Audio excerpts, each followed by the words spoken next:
Buongiorno! Hoje nós amanhecemos na Toscana. Diga oi. Oi! E a nossa primeira parada foi numa vinícola aqui pertinho de Siena, em Montalcino, no caso, a cidade. Eu dei uma procurada porque hoje é domingo e não tinha muitos lugares abertos. E outros lugares também, eles não têm a visitação, a prova de vinhos. Eles são só vinícolas que produzem vinhos, então não é aberto ao público.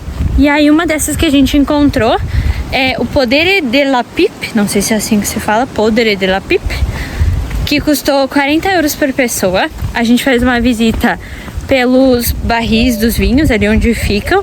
A gente fez também pela parte da plantação. É bem pequenininha, não é grande. Eles não produzem tantos vinhos quanto, né? Eles falaram que produzem mais ou menos umas 600 garrafas, no máximo 1.000 por ano. E aí a gente fez uma reserva, então, para as 10 horas da manhã. Agora são mais ou menos meio-dia, então durou em torno de 2 horas a prova dos vinhos e a visita. E agora a gente vai seguir para Montalcino, que a gente vai almoçar. E depois das 2 horas nós temos outra visita em outra vinícola.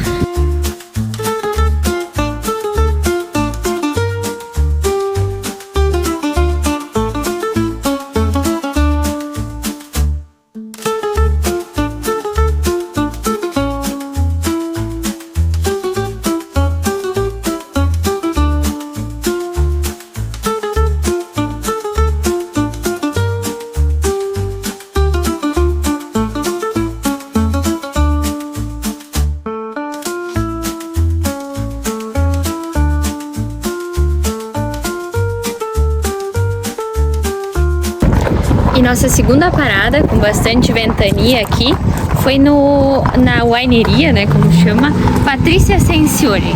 A gente fez uma degustação de 23 euros por pessoa, 4 rótulos, inclusive o Brunello de Montalcino.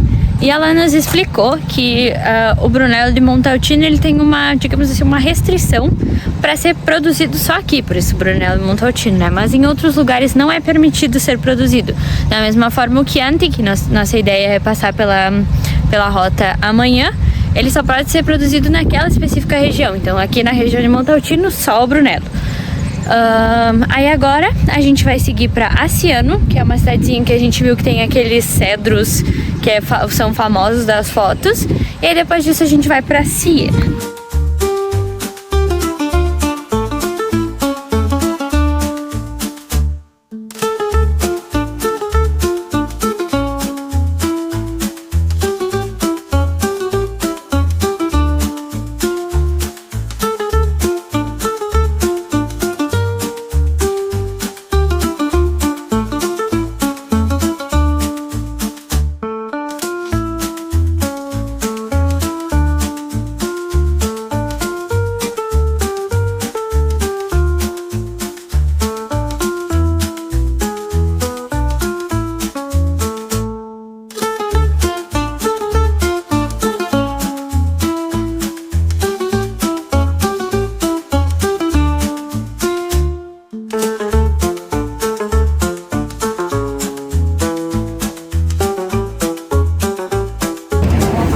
Terminando o nosso passeio, nós paramos em Siena. A gente quis passar por Asciano, que dá uma leve volta e dá pra chegar até Siena, mas ela tem todos aqueles cedros famosos das fotos.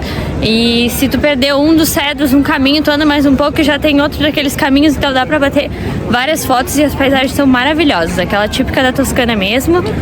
E eu acho que vale o passeio por ali só por causa disso, assim, tu vai andando de carro e vai olhando assim em cima dos morros, tem as casas antigas, é muito legal, vale bastante a pena. E aí saindo de lá então, saindo de Asciano, nós vamos parar em Siena.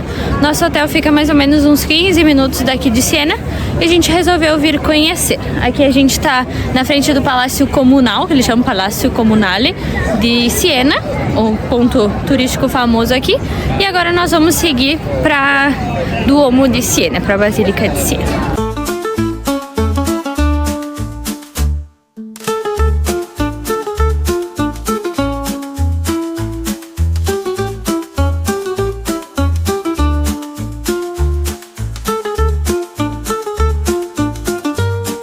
E terminando o nosso dia aqui em Siena, nós chegamos na Duomo de Siena.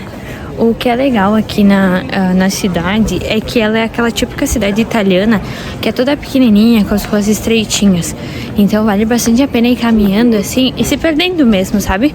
Porque ela é toda bonitinha, né? Tem lojinhas, tem coisas de souvenirs e tudo mais. Aí tu vai passa por esse, tipo, pela Praça Central, aqui pela Duomo. Eu acho que vale a pena.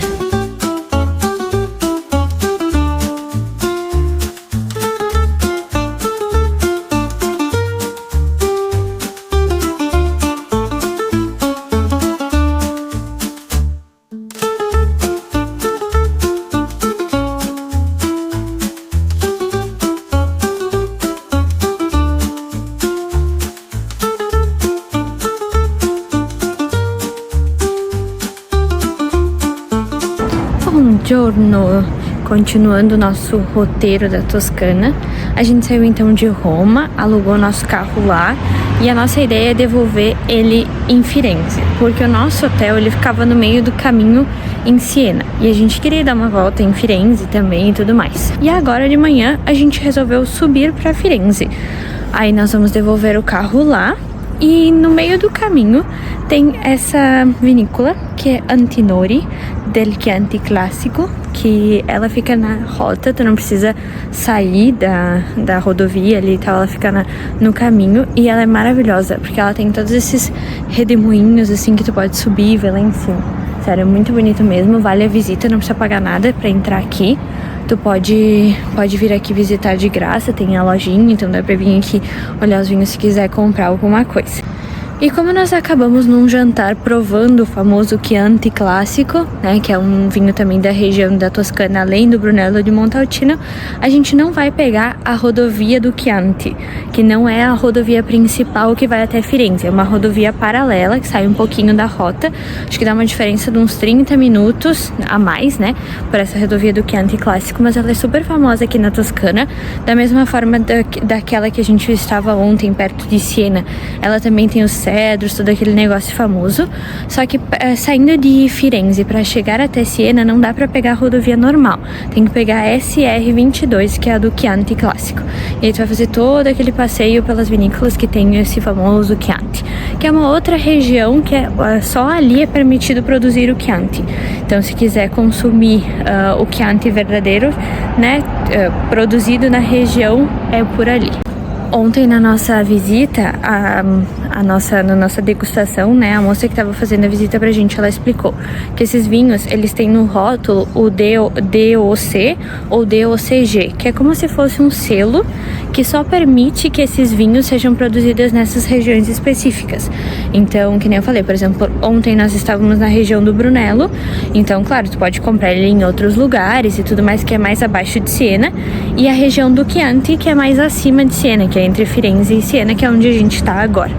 Mas como a gente preferiu passar o resto da manhã voltando para Firenze, porque a gente já conhece Firenze, a gente vai deixar o carro lá agora, então vai devolver para a locadora, vai dar uma volta ali pelo centro e depois nós vamos pegar o trem e vamos descer para Nápoles.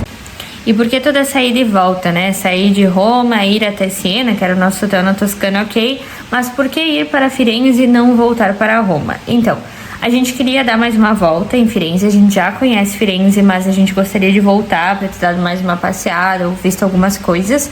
E também porque de Siena até Nápoles, os trens são muito demorados. Tipo, demorava 6 horas, um negócio assim, não sei se é porque é uma cidade pequena, então tinha que fazer muitas conexões. E aí a gente sair de Siena e ir até Firenze levava em torno de mais ou menos 1 hora. E o trem de Firenze para Nápoles, 3 horas. E a gente aproveitou que tinha que voltar para uma cidade grande, digamos assim, para devolver o carro e também para dar uma volta. Acabou que no fim das contas, o trânsito em Firenze é meio caótico, a gente não conseguiu achar lugar para estacionar, a gente acabou devolvendo o carro, ficamos com as malas, a gente ficou meio sem tempo, e aí para não ficar gastando com o lote de malas, sendo que a gente tinha mais ou menos 1 hora só para passear, a gente preferiu ficar na estação de trem e pegar nosso trem e vir para Nápoles. O que eu indico na questão de carro, né? Na questão ali que eu falei do trânsito ser meio caótico.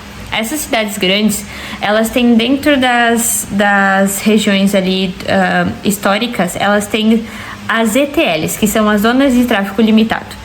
Essas zonas de tráfego limitado, elas impedem que tu trafegue com o carro, só podem moradores ali e tal. E aí, se tu entrar com o carro nessas regiões, tu vai pagar uma multa cara. Então, não são todos os lugares que tu pode trafegar. Obviamente que ali nesses espaços onde tu devolve o carro, onde tu alugou o carro, é tranquilo. Mas ficar trafegando ali dentro é meio caótico mesmo, assim, não pode, mas também é muito, o pessoal é muito barulhento, eles buzinam pra tudo, se tu não andar eles já estão te buzinando, então a gente achou um pouco desconfortável, até porque os trens e os transportes públicos funcionam muito bem aqui na Itália. A gente só pegou o carro mesmo porque a gente queria ir pra Toscana, que daí na Toscana realmente acho que não teria como fazer sem o carro, né? Foi muito confortável ter o carro, porque são todas cidadezinhas pequenas.